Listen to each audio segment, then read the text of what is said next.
Hello दोस्तों, आप सभी का मेरे YouTube चैनल में स्वागत है। आज हम पढ़ेंगे अध्याय 16 हाइड्रोकार्बन के व्युत्पन्न डेरिवेटिव्स ऑफ हाइड्रोकार्बन का रिवीजन क्लास लेक्चर 1। ओके, तो इस टॉपिक में आगे बढ़ने से पहले चलिए हम लोग हाइड्रोकार्बन के व्युत्पन्न अर्थात हाइड्रोकार्बन के उत्पन्न के बारे में समझ लेते हैं कि हाइड्रोकार्बन के उत्पन्न क्या होता है, फिर इस टॉपिक में आगे बढ़ेंगे। ओके, तो जैसे कि हम लोगों ने हाइड्रोकार्बन के बारे में पढ़ा था कि हाइड्रोकार्बन क्या होता है, तो जैसे कि इसके नाम से स्पष्ट है कि हाइड्रोजन एवं कार्बन अर्थात हाइड्रोजन एवं कार्बन से मिलकर बने यौगिक को ही हाइड्रोकार्बन कहा जाता है। तो हाइड्रोकार्बन किसे कहते हैं? तो हाइड्रोजन एवं कार्बन से मिलकर बने यौगिक को ही हाइड्रोकार्बन कहता है। ओके, तो इसके संबंध में आप लोग याद रखिएगा कि जो हाइड्रोकार्बन वह कार्बनिक यौगिक होता है। तो कार्बनिक यौगिक किसे कहते हैं? तो जो कार्बन के कंपाउंड्स होता है उसी को ही कार्बनिक यौगिक बोला जाता है। ओके, जैसे कि मेथेन हो गया, एथेन हो गया, जैसे कि मेथेन CH4 हो गया, एथेन C2H6, प्रोपेन हो गया तो C3H8। तो ये सभी क्या है? कार्बनिक यौगिक अर्थात ये क्या सभी क्या है? हाइड्रोकार्बन। जिस प्रकार से हम लोग देख सकते हैं इसमें कार्बन भी प्रेजेंट है और हाइड्रोजन भी प्रेजेंट है, तो इस प्रकार से इस कंपाउंड को हाइड्रोकार्बन बोला जाता है।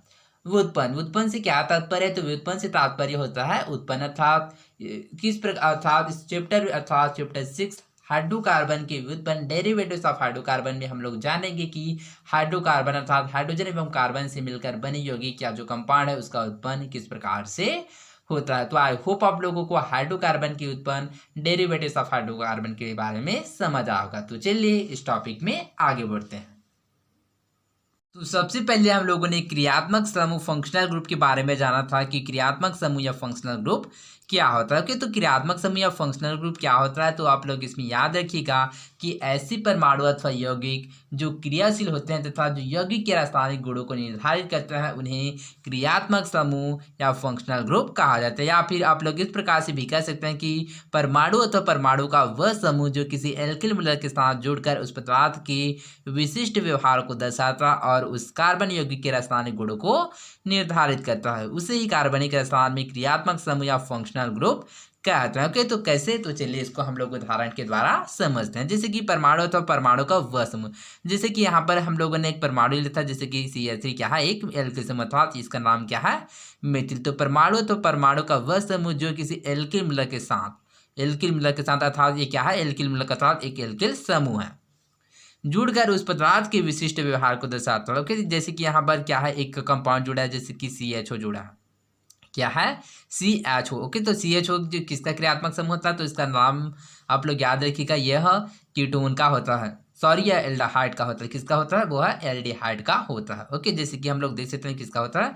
एल्डिहाइड का होता है।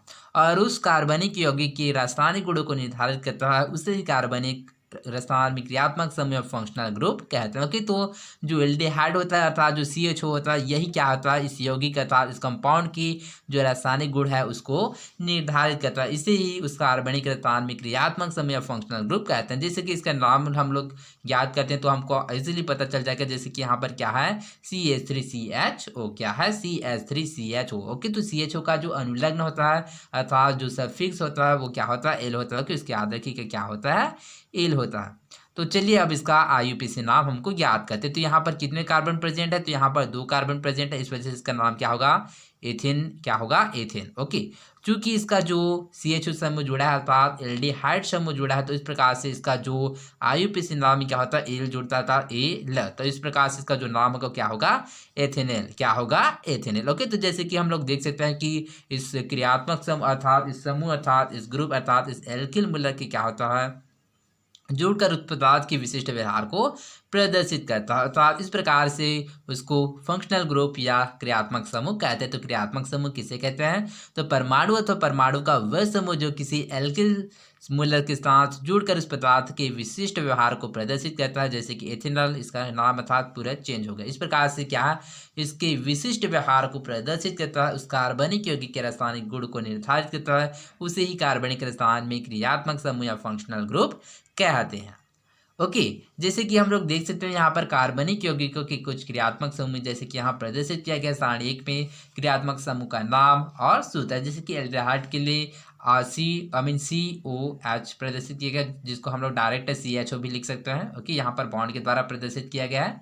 क्यों? क्योंकि जैसे कि हम लोगों को पता है कि जो कार्बन में कितना मॉलिक्यूल होता है, कार्बन में 6 मॉलिक्यूल होता है, तो इसके जो 72 इलेक्ट्रॉन में 4 मॉलिक्यूल होता है, इस वजह से यहाँ पर 2 बॉन्ड से जुड़ा हुआ है और यहाँ से 1 बॉन्ड से और यहाँ पर 1 बॉन्ड से, अर्थात इसे एल के समूह अर्थात आर जुड़ता है। तो आर किसको प्रदर्शित करता है? आर एल के समूह को प्रदर्शित करता है। जैसे कि CH3 हो गया, C2H5 हो गया, ये सभी क्या है? एल्केन समूह होता है। तो जो एल्केन समूह होता है उसमें से एक इलेक्ट्रॉन को हम लोग क्या करते हैं? बाहर निकालते हैं, तो जो समूह बनता है उसको क्या बोलते हैं? एल्केन समूह बोलते जाता है, जिसको यहाँ पर आर के द्वारा प्रदर्शित किया जाता है। ओके, तो एल्डिहाइड हो गया, कीटोन हो गया, कार्बोक्सिलिक अम्ल हो गया, जैसे कि हेलोजन में क्या हो गया? क्लोरो और ब्रोमो। तो चलिए इसका हम लोग एक एक एग्जांपल लेकर इसका आयुपेश नाम को समझते हैं। सबसे पहले हम लोगों ने एल्डिहाइड का देखा, तो एल्डिहाइड का जो अनुलग्न अर्थात जो सफिक्स से जुड़ता है क्या जुड़ता है? एल। ओके, तो इसका हम लोगों ने आयुपेश नाम ज्ञात किया एथिनल। ओके, तो चलिए इसी प्रकार कीटोन का ज्ञात करते हैं। यहाँ पर कीटोन में 2 आर अर्थात 2 एल के समूह प्रेजेंट होता है और इसमें क्या होता है? सी के मध्य क्या होता है? ऑक्सीजन के साथ डबल बॉन्ड होता है। ओके, तो जैसे कि आप लोगों को मैंने समझा था यहाँ पर CH3 COCH3 अर्थात ये CH3 क्या है? दोनों एल के समूह है, RR है, दोनों क्या है? एल के समूह, अर्थात CO क्या है? इसका कीटोन का। ओके, तो इस प्रकार से हम लोग देख सकते हैं कि इसका जो नाम क्या होगा? 1 2 3 अर्थात 3 कार्बन, तो इस वजह से इसका नाम होगा प्रोपेन। चूंकि जो CO प्रेजेंट अर्थात जो कीटोन समूह है, कीटोन जो क्रियात्मक समूह है, इस वजह से जो इसका जो अनुलग्न या सफिक्स होता है वह ऑन होता है, इस वजह से इसका नाम होगा प्रोपेनोन। क्या होगा? प्रोपेनोन। ओके, तो प्रोपेन में क्या होता है? ओन जोड़ते हैं, अर्थात इसका जो सफिक्स क्या होता है? ओन, तो इस वजह से इसका नाम क्या होगा? प्रोपेनोन। ओके, कार्बोक्सिलिक अम्ल। ओके, तो चलिए कार्बोक्सिलिक अम्ल के लिए देखते हैं। इसका जो सूत्र होता है वह COOH होता है। COOH आर किसको प्रदर्शित करता है? वह एल के समूह को प्रदर्शित करता है। यहाँ पर जैसे कि CH3COOH लिखा है हम लोगों ने, ये क्या है? एक कार्बोक्सिलिक अम्ल है। तो इसमें क्या करते हैं कि इसका जो सफिक्स लगता है वो क्या लगता है? ओइक अम्ल लगता है। ओके, तो इस प्रकार से यहाँ पर कितने कार्बन प्रेजेंट है? तो 1 और 2 अर्थात एथेन अर्थात 2 ही कार्बन प्रेजेंट, अर्थात यहाँ पर ओइक जुड़ता है सफिक्स, इस वजह से इसका नाम ओइक हो जाता है, अर्थात इथेनोइक और अम्ल। ओके, ये किसका? इसका कार्बोक्सिलिक अम्ल का आयुपेश नाम। ठीक इसी प्रकार हेलो और क्लोरो ब्रोमो है। जैसे कि हेलो के लिए मतलब हेलोजन के लिए, क्लोरीन और ब्रोमीन के लिए, जैसे कि यहाँ पर इसका जो फार्मूला आर और CL के डायरेक्ट क्या है? आर ग्रुप के साथ यह ऐड होगा अर्थात जुड़ेगा। जैसे कि यहाँ पर CH3 CH2 लिए हैं और Cl। ओके, तो Cl क्या है? एक हेलो ग्रुप है, ये क्लोरो है, और CH3 CH2 तो इसका नाम क्या होगा? तो यहाँ पर होगा क्लोरो। और कितने कार्बन है? 1 2 और 3, तो इस वजह से इसका जो नाम होगा वो होगा क्लोरोप्रोपेन। ओके, क्या होगा? क्लोरोप्रोपेन। ठीक इसी प्रकार ब्रोमीन के लिए देखते हैं। तो चलिए ब्रोमीन के लिए जैसे कि मान लीजिए यहाँ पर ब्रोमीन के लिए लेते हैं, तो यहाँ पर लेते हैं CH3 CH2 और CH2 और Br। ओके, जैसे कि यहाँ पर लेते हैं CH3 CH2 Br। तो सबसे पहले हम लोग को Br लिखना है, तो क्या होगा? ब्रोमो। उसके पश्चात कार्बन कितने हैं? 1 2 3 4, तो इसका नाम क्या होगा? Bromo butane. ओके, तो आई होप आप लोगों को इन कार्बनिक यौगिक के कुछ क्रियात्मक समूह तथा इसके जो क्रियात्मक समूह होता है उसके साथ ही उसको आप लोग इसके जो आयुपेश नाम होता है उसको ज्ञात किए। तो आई होप आप लोगों को समझ आया होगा। तो चलिए आगे बढ़ते हैं। एल्कोहल, ओके, जिसको इंग्लिश में एल्कोहल भी बोला जाता है। जब एल्किल समूह क्रियात्मक समूह OH से जुड़ता है तो यौगिक को एल्कोहल, एल्किल अल्कोहल या एल्केनॉल कहते हैं। ओके, तो एल्कोहल किसे कहते हैं? तो जब किसी एल्किल समूह में क्या है? OH जुड़ता है तो जो बनने वाला यौगिक होता है उसी को ही एल्कोहल या एल्किल अल्कोहल या एल्केनॉल बोला जाता है। ओके, तो यहाँ पर RH क्यों लिखा गया? क्योंकि R के द्वारा किसको? एल्किल समूह को प्रदर्शित किया जाता है, इस वजह से यहाँ पर R लिखा गया। और OH क्या है? क्रियात्मक समूह। इस प्रकार से एल्कोहल के लिए RH भी लिखा गया। ओके, तो इसमें आप लोग कंफ्यूज मत होइएगा। ओके, तो एल्कोहल किसे कहते हैं? तो जब एल्किल समूह में से क्रियात्मक समूह जैसे कि OH जुड़ता है तो जो यौगिक बनता है उसी को एल्कोहल बोला जाता है। कैसे? तो चलिए इसको एग्जांपल के द्वारा समझते हैं। जैसे कि यहाँ पर एक कंपाउंड है CH4, क्या है? एक एल्केन ग्रुप है। ओके, इसका नाम क्या है? मेथेन। ओके, तो इसमें क्या करता है? इसमें इस यौगिक में से क्या एक हाइड्रोजन को रिमूव कर देते हैं, अर्थात एक हाइड्रोजन को कम करते हैं, तो जो बनने वाला जो यौगिक होता है क्या होता है? वह एल्किल समूह का होता है। ओके, तो CH3 बनेगा। ओके, तो ये बनेगा CH3। अब इसके साथ क्या करते हैं हम लोग? OH समूह के क्या करते हैं? जोड़ते हैं, अर्थात OH समूह के इसमें ऐड करवाते हैं। तो इस प्रकार से जो एक यौगिक बना इसका उसी को क्या बोला जाता है? एल्कोहल या एल्किल अल्कोहल या एल्केनॉल बोला जाता है। ओके, तो इसका नाम क्या होगा आईयूपीएसी नाम के अनुसार? तो इसका नाम क्या होता है? तो जैसे कि यहाँ पर एक कार्बन प्रेजेंट है, इस वजह से इसका नाम होगा मेथेन। क्योंकि यहाँ पर OH ग्रुप क्या है, उपस्थित है, इस वजह से इसमें क्या लगेगा, अनुलग्न आल लगेगा। इस प्रकार से इसका जो नाम होगा वह मेथेनॉल होगा। ओके, एल्केनॉल को हाइड्रोकार्बन का हाइड्रॉक्सी व्युत्पन्न भी कहते हैं। ओके, तो इसमें याद रखिएगा कि जो एल्केनॉल है उसको हाइड्रोकार्बन का हाइड्रॉक्सी व्युत्पन्न या उत्पन्न भी कहते हैं।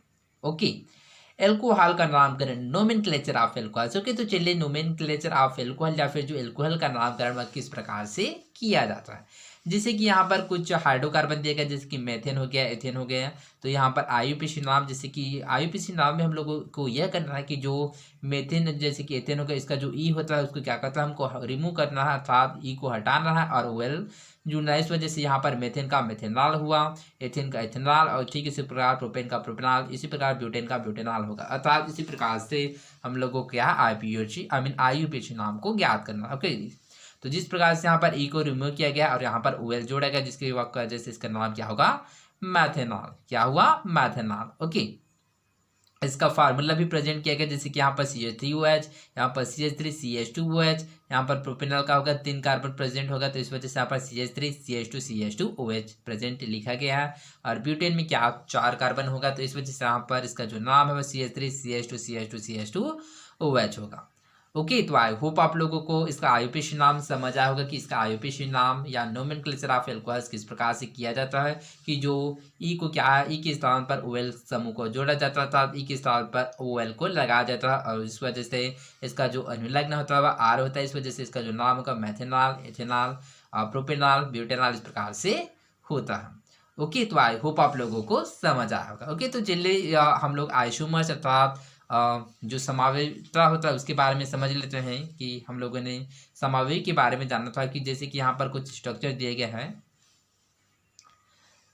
क, ख, ग और घ, और जैसे कि हम लोग इस पूरे स्ट्रक्चर में देख सकते हैं कि इसमें कार्बन परमाणु की जो संख्या है मतलब 1 2 3 4 5 1 2 3 4 5 1 2 3 4 5 1 2 3 4 5, क्योंकि इसमें कार्बन परमाणु की संख्या सभी में इक्वल कितना है, 5 है, C5। और हाइड्रोजन का चलिए काउंट करते तो 1 2 3 4 5 6 7 8 9 10 11 12, इसमें भी 12 होगा, इसमें भी 12 है और इसमें भी 12 है। तो कितना है, हाइड्रोजन 12 है। और ऑक्सीजन की संख्या कितना है, तो ऑक्सीजन 1 है, इसमें भी 1 है, इसमें भी 1 है और इसमें भी 1 है। अर्थात जैसे कि हम लोग देख सकते हैं सभी का जो स्ट्रक्चर होता है, इसमें जो अणु होता है वो कितना है, C5H12O है। ओके, तो इसमें आप लोग याद रखिएगा कि इसका क्या है स्ट्रक्चर, और जैसे कि इसके श्रृंखला में क्या देख सकते हैं, अंतर देख सकते हैं। तो इसमें आप लोग स्थिति समावयवी, पोजीशन आइसोमर्स एवं श्रृंखला समावयवी चेन आइसोमर्स को याद रखना, कि स्थिति समावयवी और श्रृंखला समावयवी किसे कहते हैं। स्थिति समावयवी, जैसे कि हम लोग क और ग के जो स्ट्रक्चर है उसमें देख सकते हैं कि यहाँ पर जो OH समूह क्या है, उपस्थित है। यहाँ पर सेकंड कार्बन पर उपस्थित है OH समूह, और यहाँ पर थर्ड कार्बन में, अर्थात इसकी जो पोजीशन अर्थात इसकी स्थिति में क्या हुआ, चेंज हुआ। जैसे कि इसका जो क्रियात्मक समूह OH सेकंड पोजीशन पर स्थित है, इसमें थर्ड पोजीशन पे। अर्थात इस प्रकार के जो समावयवी होता है उसको क्या बोलता है, स्थिति समावयवी या पोजीशन आइसोमर्स बोला जाता है। तो पोजीशन आइसोमर किसे कहते हैं, तो ऐसे यौगिक जिनके अणु समूह अमीन अणु सूत्र समान होता है, किंतु क्रियात्मक समूह की कार्बन श्रृंखला से जुड़ने की स्थिति भिन्न भिन्न होती है। जैसे कि यहाँ पर देख सकते हैं, यहाँ पर सेकेंड में है, यहाँ पर थर्ड में है, तो एक दूसरे के स्थिति समावयवी या पोजीशन आइसोमर्स कहलाते हैं। तो इस प्रकार से ये दोनों एक दूसरे के पोजीशन आइसोमर कहलाते हैं। ठीक इसी प्रकार इसमें देख सकते हैं कि ख और घ स्ट्रक्चर में इसके जो क्या है, इसका भी अणु सूत्र तो समान है C5H12O, किंतु जो इसका श्रृंखला है वो क्या है, अलग अलग है। जैसे कि यहाँ पर देख सकते हैं कि यहाँ पर सेकंड पोजीशन पर एक कार्बन समूह जुड़ा है, जैसे कि यहाँ पर देख सकते हैं, किंतु यहाँ पर एक ही कार्बन पर क्या है, सभी समूह जुड़ा हुआ है, जैसे कि हम लोग देख सकते हैं। अर्थात इसके श्रृंखला में क्या है, अंतर अर्थात श्रृंखला में भिन्नता है। तो ऐसी यौगिक जिनके अणु सूत्र समान होते हैं किंतु कार्बन परमाणु की श्रृंखला में भिन्नता होती है, एक दूसरे के श्रृंखला समावयवी या चेन आइसोमर कहलाता है। ओके, जैसे कि आप लोग देख सकते हैं। ओके, तो आप लोग स्थिति समावयवी और श्रृंखला समावयवी में आप लोग सिंपल इस प्रकार से याद रख सकते हैं कि यदि स्थिति समावयवी होगी तो उसका स्थिति में अर्थात पोजीशन में चेंज होगा, यदि श्रृंखला समावयवी होगा तो उसके श्रृंखला में चेंज होगा। ओके, तो आप लोग इस प्रकार से याद रख सकते हैं। तो आई होप आप लोगों को समझ आया होगा। तो चलिए आगे बढ़ते हैं। ओके, तो चलिए अब समझते हैं कि एल्कोहल के आईयूपीएसी नामकरण किस प्रकार से किया जाता है। ओके, तो चलिए समझते हैं कि एल्कोहल के जो आईयूपीएसी नाम है वह किस प्रकार से दिया जाता है। तो सबसे पहले हमको क्या करना है, पहले कार्बन की ऐसी सबसे लंबी सतह श्रृंखला का चयन करते हैं जिसमें एल्कोहल OH क्रियात्मक समूह उपस्थित हो। ओके, तो सबसे पहले हमको कार्बन की वह श्रृंखला को चयन करना है जिसमें OH समूह उपस्थित होता है। ओके, सेकेंड में क्या करना है, फिर श्रृंखला की कार्बन परमाणु को क्रम से एक अंक देते हैं कि उस कार्बन को लघुत्तम अंक मिले जिससे एल्कोहल क्रियात्मक समूह जुड़ा है, अर्थात उस काउंट उस साइड से हमको काउंट करना है जहां से जो OH समूह था, जो OH क्रियात्मक समूह है, उसको कम से कम अंक मिले।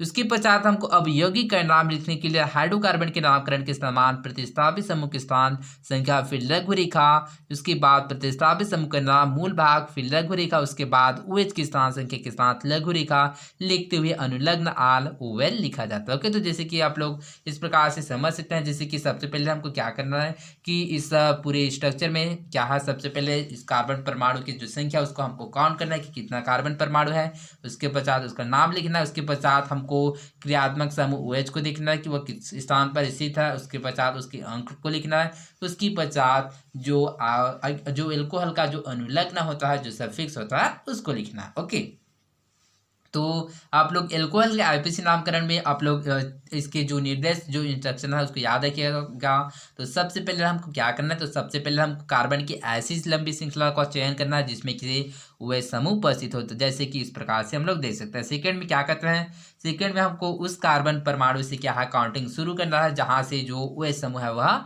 कम से कम उसको संख्या मिले। जैसे कि यहाँ पर इस बार काउंट करते हैं तो हमको जो OH समूह है चौथा पोजीशन पर मिलता है, किंतु हम लोग इस साइड से काउंट करते हैं तो हमको OH समूह सेकेंड पोजीशन पर मिलता है, अर्थात हमको इस साइड से काउंट करना है था। क्यों? क्योंकि इसका जो इंस्ट्रक्शन था, इसका जो निर्देश हो है उसमें बताया गया है कि हमको OH समूह उस स्थान की ओर से चयन करना है जहां से जो OH समूह को कम से कम अंक मिले। थर्ड में क्या करना है, सबसे पहले कार्बन संख्या की जो कार्बन संख्या उसको काउंट करना है, उसके पश्चात इसका एल्केन नाम देना है, जैसे कि मेथेन होता है, एथेन होता है, ब्यूटेन होता है, इसको काउंट करके उसके पश्चात हम लोग इसका क्या करेंगे, जो OH समूह है उसका नंबर को डिनोट करेंगे, कितने नंबर पर पोजीशन मीन स्थित है। उसके पश्चात जो OH का जो अनुलग्न या जो सफिक्स होता है उसको हम लोग उसको लिखेंगे, जैसे कि OH का जो अनुलग्न है या फिर जो सफिक्स होता है क्या होता है, आल होता है। तो चलिए इसका नाम को समझते हैं। जैसे कि यहाँ पर दिए गए 1 2 3 4 5 क्या है, 5 कार्बन। तो 5 कार्बन किसका होता है, तो वो होता है पेंटेन का। किसका होता है, पेंटेन का। तो 5 कार्बन पेंटेन का होता है। ओके, तो यहाँ पर अब OH समूह को देखते हैं कि OH समूह किस स्थान पर स्थित है। जैसे कि हम लोग देख सकते हैं कि OH समूह 1 और 2 अर्थात दूसरे समूह पर OH समूह स्थित है। तो इस वजह से यहाँ लघु का चिन्ह लगाते हो कि इसका नाम क्या है, इसको लघु रेखा बोलते हैं। तो इसका चिन्ह लगाते हुए क्या लगता है, लिखते हैं कि क्या है, 2 पोजीशन पर OH समूह उपस्थित है और OH का जो अनुलग्न या फिर जो सफिक्स होता है क्या होता है, आल होता है। इस वजह से इसका जो नाम क्या होगा, पेंटेन टू आल। ओके, ठीक इसी प्रकार से जैसे कि यहाँ पर दिखाया गया है, किंतु यहाँ पर जो OH समूह क्या है चौथे पोजीशन पर है, इस वजह से इसका जो नाम होगा वो पेंटेन फॉर आल होगा। ओके, तो आई होप आप लोगों को इसका आईयूपीएसी नामकरण किस प्रकार से करना है वो समझ आया होगा। ओके, इथेनॉल का औद्योगिक उत्पादन, industrial in manufacture of ethanol. Okay, तो चलिए इथेनॉल का औद्योगिक उत्पादन था, इथेनॉल का किस प्रकार से उत्पादन किया जाता है इसके बारे में समझते हैं। ओके, तो इसमें याद रखिएगा कि जो इथेनॉल या फिर जो एथिल अल्कोहल का जो औद्योगिक उत्पादन है वह किण्वन या फर्मेंटेशन विधि से किया जाता है। ओके, तो इथेनॉल को जैसे कि इसको एथिल अल्कोहल भी बोला जाता है। तो इसका जो फार्मूला क्या होता है, तो इसमें याद रखिएगा इसका जो फार्मूला होता है वह C2H5OH होता है। ओके, इसको क्या बोला जाता है, इसको एथिनॉल बोला जाता है और इसको भी एथिल अल्कोहल बोला जाता है। यहाँ पर C2H5 यहाँ पर 2 कार्बन प्रेजेंट है, इस वजह से यहाँ पर इसको एथिल बोला जाता है और OH समूह इस वजह से कहा जाता है अल्कोहल। अर्थात इस प्रकार से इसका जो नाम होगा वह एथिल अल्कोहल होगा। यदि इसका आईयूपीएसी नाम के अनुसार कहेंगे तो इसका क्या नाम होगा, तो वह एथेनॉल होगा। ओके, तो चलिए इस विधि को समझते हैं। जैसे कि चित्र 1 में दिखाया गया सिरे से इथेनॉल का औद्योगिक उत्पादन था। सिरे से इथेनॉल का औद्योगिक उत्पादन किस प्रकार से किया जाता है, तो चलिए इसको हम लोग इस डायग्राम के माध्यम से समझते हैं। ओके, तो सबसे पहले इसमें क्या किया जाता है कि गन्ने के रस से शक्कर के क्रिस्टल को क्या किया जाता है, अलग कर लिया जाता था। पृथक कर लेने के पश्चात जो बची पीले गाढ़े रंग की जो चाशनी जैसे द्रव होता है जिसको सीरा कहते हैं, क्या कहते हैं उसको सीरा कहते हैं। ओके, तो इस सीरा को क्या कहते हैं, इस पानी में मिलाया जाता है तथा इसका सांद्रण इतना किया जाता है अर्थात इसको इतना तनु किया जाता है कि जो सीरा का जो सांद्रण होता है वह 8 से 10% तक रह जाता है। ओके, इसको क्या करते हैं, सीरा को पानी में मिलाते हैं। इसके पश्चात इसमें मिलाने के पश्चात इसको किण्वन कक्ष में भेजा जाता है। ओके, इसके पश्चात क्या किया जाता है, यहाँ पर ईस्ट है तो यहाँ पर क्या किया जाता है, ईस्ट में क्या होता है ammonium sulphate NH4 plus H2SO4 sulphuric अम्ल को क्या है ईस्ट में मिलाया जाता है। लेकिन इसमें एक क्वेश्चन आता है कि NH4 प्लस H2SO4 या अमोनियम सल्फेट एवं सल्फ्यूरिक अम्ल को ईस्ट में क्यों मिलाया जाता है। ओके, तो अमोनियम सल्फेट एवं सल्फ्यूरिक अम्ल को ईस्ट में इसलिए मिलाया जाता है क्योंकि यह ईस्ट की वृद्धि में सहायक होता है। इस वजह से क्या है अमोनियम सल्फेट एवं सल्फ्यूरिक अम्ल को ईस्ट में मिलाया जाता है और इसको भी किण्वन कक्ष में भेजा जाता है। ओके, अब इसके मध्य क्या होता है, तो अब इसके मध्य क्या होता है, क्रिया होता है। तो चलिए इसको रिएक्शन के द्वारा आप समझते हैं। ओके, तो यहाँ पर क्या होता है, जो सीरा होता है सीरा में क्या होता है सुक्रोज C12H22O11 प्रेजेंट होता था, उसमें सुक्रोज प्रेजेंट होता है, सुक्रोज उपस्थित होता है, जो क्या करता है, जो इन्वर्टेज एंजाइम होता है क्या करता है सुक्रेज को क्या करता है वह क्या करता है अलग अलग भागों में बांट देता है। जैसे कि यहाँ पर सुक्रोज क्या करता है वह वाटर मॉलिक्यूल के साथ क्या करता है वह ग्लूकोज एवं फ्रक्टोज में अलग अलग बांट देता है अर्थात अलग अलग कर देता है। ओके, तो इस प्रकार से ग्लूकोज या जो फ्रक्टोज होता है वह जाइमेज एंजाइम की उपस्थिति में क्या होता है, जो जाइमेज एंजाइम होता है वह उसको एथेनॉल में परिवर्तित कर देता है और कार्बन डाइऑक्साइड गैस मुक्त करता है। ओके, तो इस रिएक्शन कैसे है, तो चलिए इसको एक बार और समझते हैं। तो जैसे कि जो सीरा लिए थे तो सीरा में क्या होता है वह सुक्रोज उपस्थित होता है, तो सुक्रोज उपस्थित होता है और जो इन्वर्टेज और एंजाइमेज ये कहाँ से आया, तो एक दोनों एंजाइम होता है। ओके, तो इन्वर्टेज एंजाइम एवं जाइमेज एंजाइम इस टाइम में उपस्थित होता है, तो जो सुक्रोज होता है वह इन्वर्टेज एंजाइम उसको क्या कर देता है वह इसको क्या करता है अलग अलग भागों में बांट देता है, तो हमको ग्लूकोज एवं फ्रक्टोज प्राप्त होता है तथा जो ग्लूकोज एवं जो फ्रक्टोज है वह जाइमेज एंजाइम होता है वह इसको एथेनॉल में परिवर्तित कर देता है। इसके साथ ही कार्बन डाइऑक्साइड गैस मुक्त करता है, तो जो कार्बन डाइऑक्साइड गैस है वह निर्गम नली के द्वारा बाहर हो जाता है। ओके, तो इसके पश्चात इसको किण्वन कक्ष में क्या है 2 से 3 दिन तक रखा जाता है। ओके, 25 से 30 डिग्री सेल्सियस पर। ओके, इसके साथ ही क्या है इसके पश्चात इसको प्रभाजक स्तर में भेजा जाता है। प्रभाजक स्तर में भेजने के पश्चात जैसे कि यहाँ पर नीचे से भाप दिया जाता है, तो जैसे कि यहाँ पर देख सकते हैं बहुत सारे यहाँ पर खंड है, तो इस सभी प्रोसेस से इसको गुजारा जाता है। तो इस प्रकार से जो हमको एल्कोहल प्राप्त होता है वह वाष्प के रूप में प्राप्त होता है। ओके, तो इस वाष्प के रूप में प्राप्त होता है, तो यहाँ पर क्या है ये क्या है एक शीतलक होता है। ओके, क्या होता है यह शीतलक होता है। शीतलक का कार्य का शीतलक का कार्य शीतलक का क्या कार्य होता है, तो इसका कार्य यह होता है कि इसको ठंडा करना था, शीतलक में इसको ठंडा किया जाता है। इस प्रकार से हमको 90% तक एल्कोहल प्राप्त होता है। ओके, तो आई होप आप लोगों को एल्कोहल बनाने की विधि अर्थात एथेनॉल का औद्योगिक उत्पादन के बारे में समझ आया होगा कि एथेनॉल या फिर जो एथिल अल्कोहल का उत्पादन किस प्रकार से किया जाता है। ओके, तो सबसे पहले क्या किया जाता है कि सबसे पहले जो गन्ने के रस है उसमें की जो शक्कर की क्रिस्टल को पृथक करने के पश्चात जो बचे पीले गाढ़े रंग की जो चाशनी जैसे पदार्थ होता है जिसे सीरा कहते हैं उसका उपयोग किया जाता है। ओके, तो इस सीरे में क्या किया जाता है, तो सीरे को इतना तनु किया जाता है कि इसका जो सांद्रण होता है 8 से 10% तक हो जाए, तो इसलिए इसमें क्या किया जाता है पानी मिलाया जाता है। उसके पश्चात इसको किण्वन कक्ष में भेजा जाता है। इसके साथ ही जो ईस्ट होता है ईस्ट में अमोनियम सल्फेट एवं सल्फ्यूरिक अम्ल मिलाया जाता है ताकि ईस्ट की जो क्या है वृद्धि में सहायक हो, तो इसके पश्चात भी इसको किण्वन कक्ष में भेजा जाता है।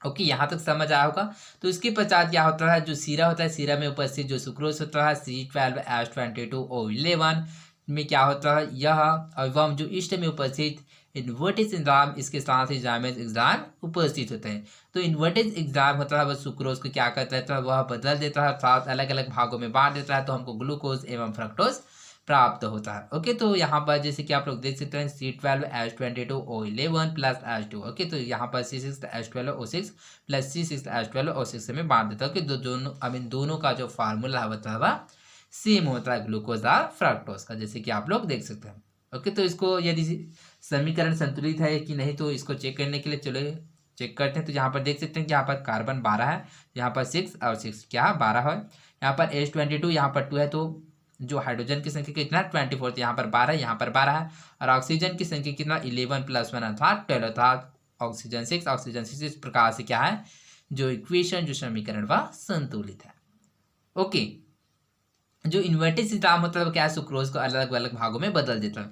इसके पश्चात क्या करता है जो ग्लूकोज या जो फ्रक्टोज होता है वह जाइमेज एंजाइम की उपस्थिति में क्या करता है उसको एथेनॉल में परिवर्तित कर देता है और क्या करता है कार्बन डाइऑक्साइड गैस मुक्त करता है। ओके, तो जो कार्बन डाइऑक्साइड गैस होता है वो निर्गमन के होते हुए बाहर चले जाता है यहाँ से किण्वन कक्ष से। ओके, तो इस किण्वन कक्ष में 25 से 30 डिग्री सेल्सियस पर क्या किया जाता है, यहाँ पर क्या किया जाता है वायु की अनुपस्थिति में इसको क्या है 2 से 3 दिनों तक रखा जाता है। उसके पश्चात यह क्रिया संपूर्ण होने के यहाँ पर 2 से 3 दिनों के लिए यहाँ पर रखा जाता है। उसके पश्चात यह क्रिया क्या होता है संपूर्ण होता था। यह क्रिया होने के पश्चात इसको क्या किया जाता है प्रभाजक स्तंभ में भेजा जाता है। तो प्रभाजक स्तंभ से नीचे की ओर से भाप दिया जाता है। तो इसमें क्या बहुत सारे प्रोसेस से गुजारा जाता है जैसे कि आप लोग देख सकते हैं।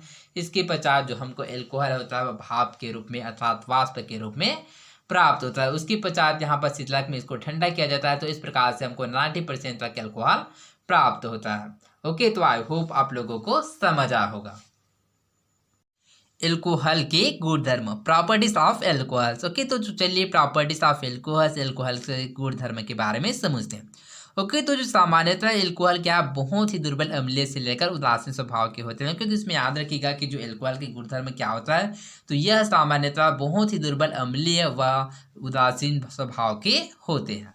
ओके, इसके पश्चात हम लोगों ने एल्कोहल का निर्जलीकरण एवं ऑक्सीकरण के बारे में जाना था कि जो एल्कोहल का निर्जलीकरण एवं ऑक्सीकरण किस प्रकार से होता है।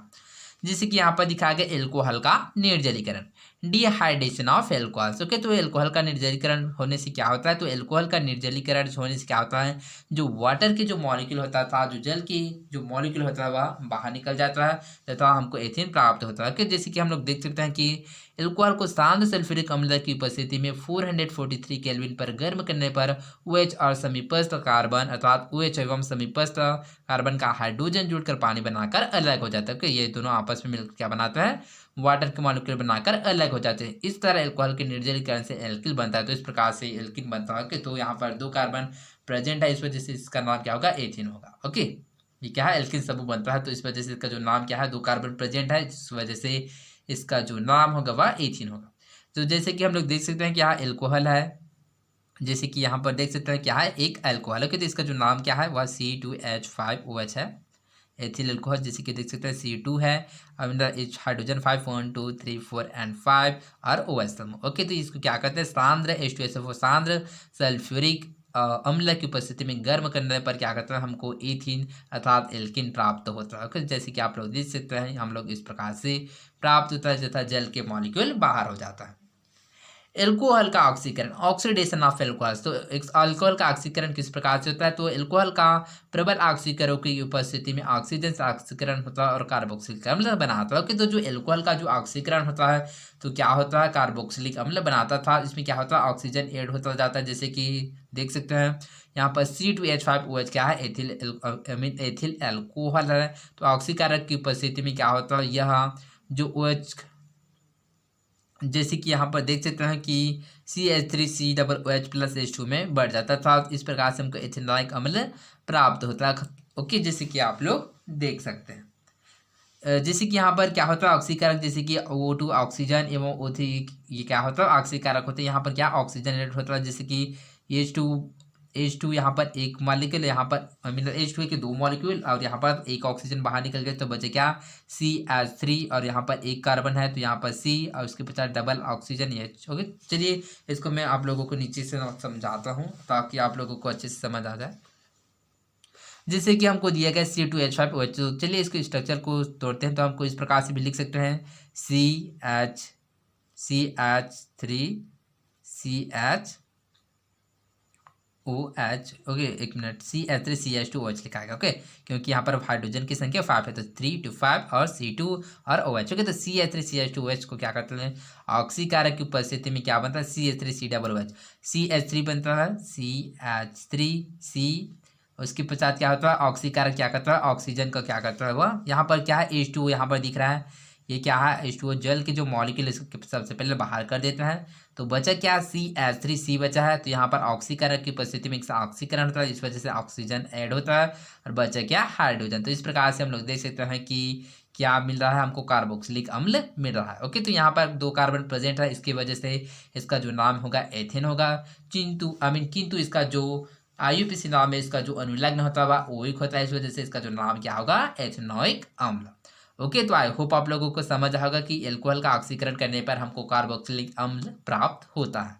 ओके, इसके साथ ही हम लोगों ने एल्कोहल का उपयोग के बारे में जाना था कि एल्कोहल का उपयोग कहाँ कहाँ किया जाता है। एल्कोहल का उपयोग, यूजेज ऑफ एल्कोहल्स। ओके, तो आप लोग याद रखिएगा कि जो एल्कोहल का उपयोग पेंट, वर्निश इत्यादि में विलायक के रूप में किया जाता है। ओके, इसके साथ ही क्या होता है, जो एल्कोहल का उपयोग पेट्रोल के साथ ईंधन के रूप में भी किया जाता है। ओके, और जो एल्कोहल होता है, इसका उपयोग स्पिरिट लैंप में भी इसका उपयोग ईंधन के रूप में किया जाता है। चौथा इथेनॉल अर्थात जो इथिल एल्कोहल का जो हिमांक तथा गलनांक -114 डिग्री सेल्सियस होता है, इसलिए इसका उपयोग कम ताप वाले थर्मोमीटर में किया जाता है।